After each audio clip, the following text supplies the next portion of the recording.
coucou mes petits nazis. Bon alors, On a encore fait sa petite manif. toute petite, avec des petits tambours, avec les petits flambeaux, là là. Dans un tout petit parc Comment d'une vous allez toute petite faire? commune. Elle était toute petitement interdite aussi, oh là là. Vous allez faire un pour les petit copains. concert. Pour les copains. Bonjour et bienvenue dans le récap. J'ai un petit message avant de commencer. Je suis navrée, mais l'heure est grave.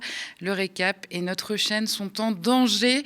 Pour les sauver, nous avons besoin de 10 000 donateurs mensuels avant le 30 juillet. Aidez-nous à continuer à vous informer. Permettez au premier média TV indé de France d'exister, surtout à la veille de la présidentielle. Pour ça, rendez-vous sur cap-sur10k.lemediatv.fr. Notre survie ne dépend que de vous. Bon allez, on reprend. Nous sommes le mardi 19 mai et il y a tout juste 10 jours, les néo-nazis de France et d'Europe ont connu un revers. Pour la première fois depuis 2008, la justice a interdit le défilé à pas cadencé qu'on connaît d'habitude le 9 mai dans les rues de Paris. Alors pour vous rafraîchir un peu la mémoire, l'année dernière, ça donnait ça.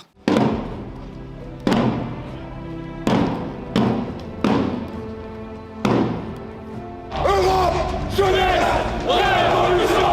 Europe, jeunesse, révolution! Europe, jeunesse, révolution! Eh oui, je sais, quand on voit ça, on se demande comment les autorités ont pu, ne serait-ce qu'une seule fois, autoriser ce défilé. Mais accrochez-vous bien parce que c'est bien pire que ce que vous croyez. L'interdiction de la manif du C9M, c'est le diminutif du comité du 9 mai, elle est allée de pair avec celle des manifs Antifa organisées en opposition à ce grand raout de nazis. La préfecture a donc mis tout le monde dans le même sac et déployé un nombre colossal de bleus dans les rues de la capitale. Mais les néofascistes, probablement trop habitués à voir leurs manifs protégés par les forces de l'ordre, n'ont pas été impressionnés par le dispositif. Au contraire, ils se sont sentis très à l'aise, au point de se laisser aller à des agressions en pleine rue. Street Press rapporte notamment celle de Clara et de ses amis, donc en pleine rue, par 3 militants d'extrême droite. La jeune femme s'est retrouvée avec le visage couvert d'hématomes lors du procès qui a eu lieu en comparution immédiate et a écopé quand même de 5 jours d'ITT, c'est dire la violence des 3 nervis. 2 d'entre eux d'ailleurs sont bien connus, Jason Pétinet et Loris Douaz, respectivement âgés de 24 et 27 ans. Le premier n'est rien d'autre qu'un ancien du RN de la Marne. Le genre a tweeté, je cite, « J'aime juste ceux qui tuent du bougnoul » et à ne pas cacher sa proximité idéologique avec le nazisme. D'ailleurs, les enquêteurs ont retrouvé des visuels faisant l'apologie, vous savez, du peintre raté à la petite moustache, là, voilà, dans son téléphone. L'autre est plutôt du genre amateur d'armes. Plusieurs, d'ailleurs, ont été retrouvés à son domicile, dont un fusil non déclaré. Alors, pour se justifier, le nervi a expliqué qu'il voulait entrer à l'armée, ce qui est tout à fait de nature à nous rassurer. Alors, ces deux-là, ils ont été condamnés à 18 mois de prison, assortis du sursis simple, pour votre information. Ils font partie des 43 militants d'extrême droite placés en garde à vue à l'occasion de ces petites festivités du C9M, notamment pour des infractions de participation à manifestation interdite, port d'armes, violence en réunion, outrage, a précisé le parquet de Paris. Mais tout ça, c'est seulement la face émergée de l'iceberg. Alors si les nostalgiques du Troisième Reich ont été officiellement empêchés de défiler le 9 mai, ils n'ont pas renoncé à leur célébration annuelle, censée, on le rappelle, rendre hommage à ceux de leurs petits camarades morts au combat, notamment un en 1994. Toujours cette obsession des martyrs qui s'est encore renforcée cette année avec la mort de Quentin de Ranc à Lyon. Avouez quand même que ça tombait mal pour le C9M, qui comptait bien profiter de l'événement pour ramuter une masse de nouvelles recrues et fanfaronner sur la taille de leur cortège. Trop triste, c'est raté. Mais les nazillons les plus fidèles, comme on l'a dit juste avant, ont quand même répondu à l'appel de toute la France et même d'Europe. Ils ont convergé vers Paris le 9 mai. Disséminés majoritairement sur l'axe Montparnasse-Port-Royal, les militants nationalistes ont erré désœuvré, dans l'espoir d'un signe divin venu des organisateurs. Et il a fini par arriver, enfin si on peut dire. Alors faute de défiler en grande pompe, les néo-nazis se sont donné rendez-vous à la nuit tombée, dans la pénombre évidemment, à Verrières-le-Buisson, une petite commune de l'Essonne, à une dizaine de kilomètres au sud de Paris. Le C9M y avait loué une salle privée pour une soirée de concert clandestin, avec plusieurs groupes de rock néo-nazis, on se refait pas, et même des petits stands de tatouages et de goodies, en veux-tu, en voilà. Une croix gammée tatouée, un porte-clés offert, faites-vous plaisir, braves gens. Et puis pour l'ambiance, évidemment, toute bonne sauterie du C9M ne peut avoir lieu sans ces salves de grands saluts romains, façon Elon Musk, là. Alors la soirée s'est même conclue sur la voie publique avec une procession au flambeau, façon Ku Klux Klan, cheminant au beau milieu donc des résidences pavillonnaires jusqu'à un parc de la commune. Le C9M avait pris soin de confisquer les téléphones des participants pour éviter les indiscrétions embarrassantes, n'est-ce pas? Et puis surtout pour maîtriser elle-même la communication du bout des doigts. Attention, image de propagande à suivre. Camarades, si vous aviez pu marcher aujourd'hui, vous auriez donné le spectacle de l'ordre et de la discipline à une société débraillée et avachie. Et avec cet hommage nocturne, vous montrez votre volonté et votre persévérance. Chaque année, nous sommes plus nombreux. Chaque année, le C9M force le respect et attire les regards au-delà de nos rangs. Et c'est pour cela qu'aujourd'hui, ils cherchent à nous empêcher. Nous sentons l'urgence, le temps presse, et bientôt, il sera trop tard. Mais cette année, au-delà de l'interdiction, le cœur est amer. Cette année, un camarade de plus manque à l'appel.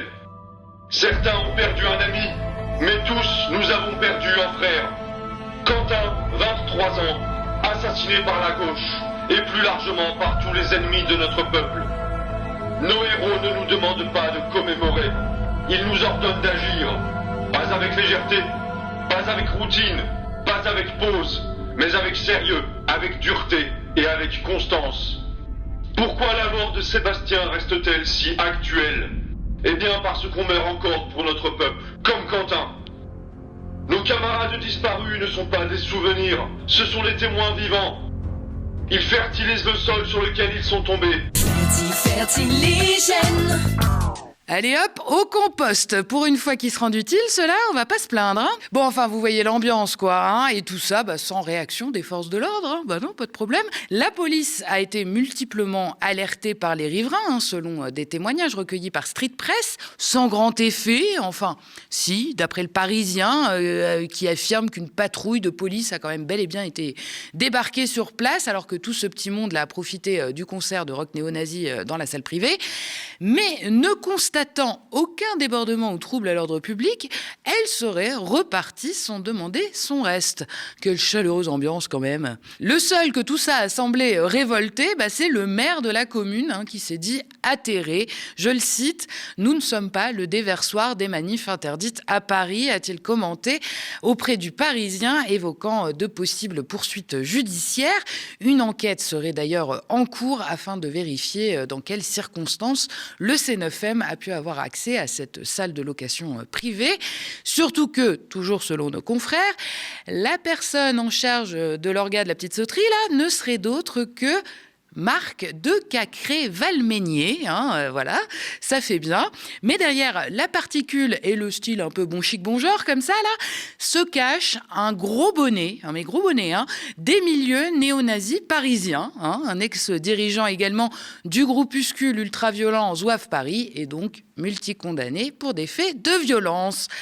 Tout va bien, madame la marquise. Et voilà donc qui n'a pas alerté la police. Une décontraction qui tranche nettement avec le sort réservé à Paris aux militants, mais aussi aux journalistes qui ont eu le malheur d'essayer de faire leur travail en se rendant sur les lieux des rassemblements interdits afin de rendre compte des événements. Et c'était le cas de nos reporters, comme en témoigne Cédric Canton, l'un d'entre eux. Ils ont notamment été interpellés et verbalisés. On l'écoute. Avec plusieurs collègues journalistes, dont des reporters de Taradis News et Enzo Raboui, nous avons été poussés violemment et nassés alors qu'on filmait un contre-rassemblement antifasciste. Personnellement, je pensais un peu naïvement que j'allais m'en sortir après un simple contrôle. Mais ça allait beaucoup plus loin, parce qu'après nous avoir contrôlés et fouillés, les policiers ont décidé de nous verbaliser à hauteur de 135 € d'amende, malgré notre travail journalistique, pour des motifs assez vagues tels que participation à un rassemblement ou à une manifestation non autorisée, non déclarée. Et ce, malgré les documents qui justifiaient de notre activité journalistique professionnelle. Sauf que les policiers n'ont pas seulement refusé mon ordre de mission, qui était daté de ce jour par le média, ils ont refusé de le lire, détournant purement et simplement le regard. Parce que la procédure me paraissait irrégulière, j'ai décidé de sortir mon téléphone, pas très discrètement je l'avoue, quand un agent m'a intimé l'ordre de ranger mon téléphone et d'arrêter de filmer, demandant même à voir les photos et les vidéos que j'avais prises sur le moment. En résumé, on a été interpellé et verbalisé pour avoir fait notre travail de journaliste. Tout ça est alarmant et constitue une entrave à notre activité professionnelle. Une menace grave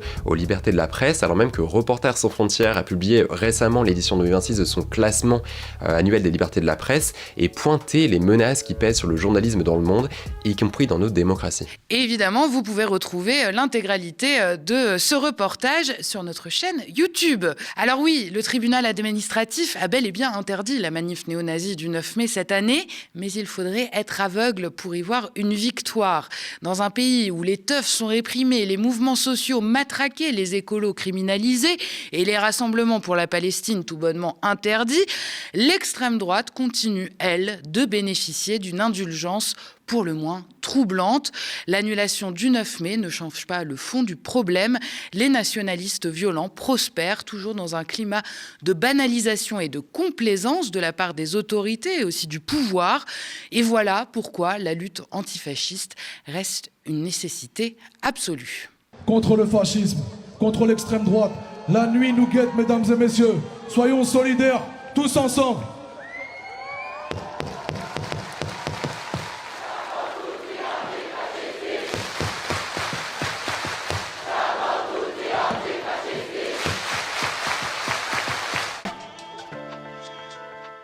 Et je sais, je suis désolée, j'en remets une couche, mais c'est très important pour nous sauver. Nous avons besoin de 10 000 donateurs mensuels avant le 30 juillet.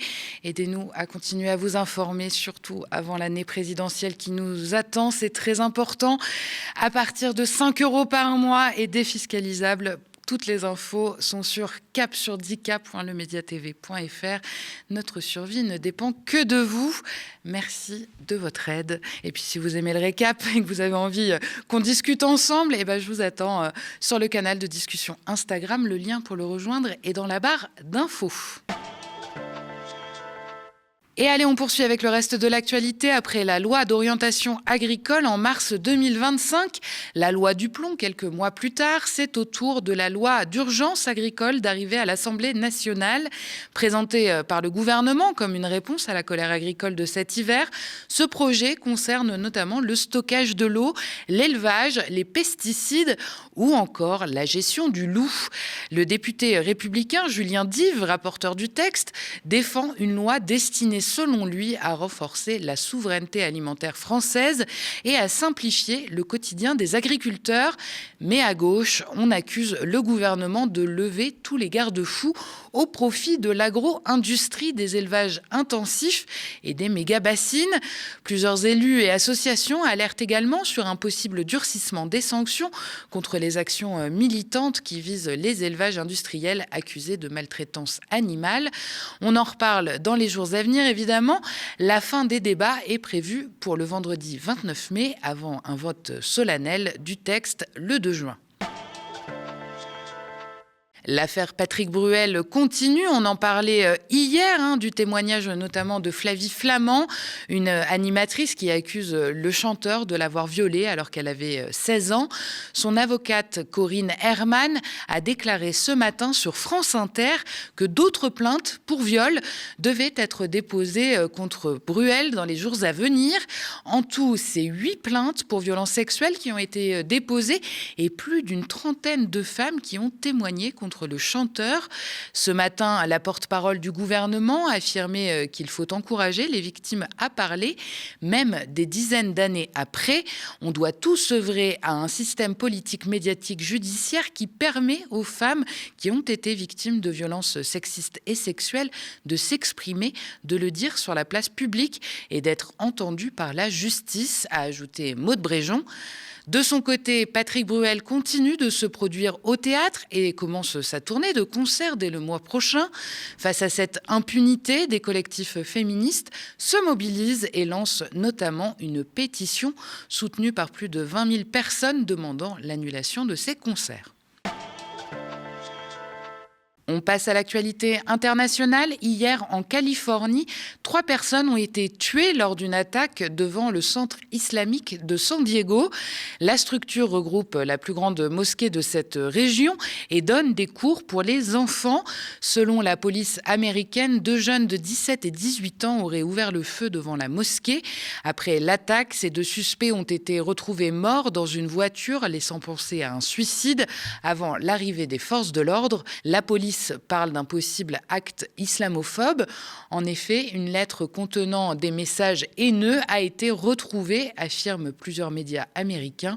Par ailleurs, cette attaque a eu lieu le premier jour du Dhul Hijjah, une période sacrée pour nombreux musulmans. Un drame qui relance évidemment une nouvelle fois le débat sur la montée de l'islamophobie et les violences d'extrême droite aux États-Unis. L'un des imams du centre islamique a même parlé d'un niveau de haine religieuse sans précédent dans le pays. Et on termine avec un point sur la situation sanitaire en République démocratique du Congo. Ce mardi, le directeur général de l'Organisation mondiale de la santé s'est dit profondément préoccupé par l'ampleur et la rapidité de l'épidémie d'Ebola. L'Agence sanitaire de l'Union africaine a officiellement déclaré dans un communiqué que l'épidémie en cours de maladie à virus Ebola de souche Bundibugyo comme une urgence de santé publique. Au total, 131 décès recensés seraient liés au virus, ainsi que 513 cas suspects, a affirmé le ministre de la Santé congolais. Un décès a également été recensé en Ouganda. Et merci d'avoir regardé cette nouvelle édition du Récap. N'hésitez pas à nous laisser vos impressions en commentaire si vous nous regardez sur YouTube ou via email si vous nous regardez à la télé. Avant de rendre l'antenne, encore une fois, je dois vous le dire, l'avenir du média est entre vos mains. Nous avons besoin de 10 000 donateurs mensuels avant le 30 juillet. Et soyons fous, faites partie des 3 000 donateurs mensuels dès les premières 48 heures. C'est à partir de 5 € par mois et défiscalisable. Alors aidez-nous à rester le premier média télé indé de France. Rendez-vous sur cap-sur10k.lemediatv.fr. Encore une fois, notre survie est entre vos mains. Merci, très bonne soirée sur le média.